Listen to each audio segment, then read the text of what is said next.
Ano ya?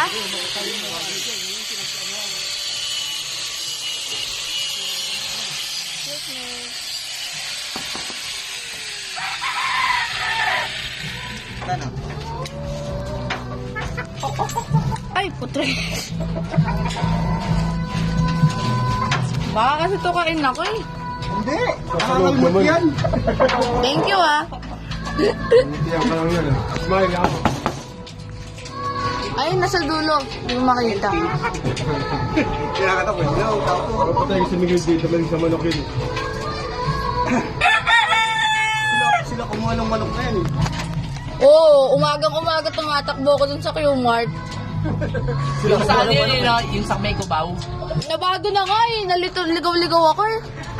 Yung sa may ano, yung sa may Araneta. Sa may 5-star. Oh, sa Araneta yun. Nabago na nga eh. Nakakaloka. Ano, yung mga tracking. Oo, buti. Tundo mga tatay ko dati. Buti nga ano eh, may tricycle dun eh. Kaya lang yung tricycle 70 pesos. O, di naman lakarin yun, medyo malapit ka. Malayo te. Nilalakad lang namin. Malayo. Ikaw tumride dun. Yun lang. Ikaw tumingin. Pag malapit, tsaka mo ako sabihan. Nakamotor si Tata. Hindi, lakarin niya yun. Ang ano? Kuya, excuse me. Hanggang siko sa kasalusin. Hindi, binibidyoan ko to para sa tatay ko. Sabi? Oo. Excuse me dyan. Ha?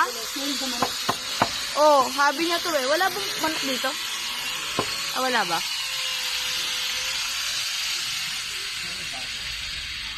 Meron siya sabong dalawa mo.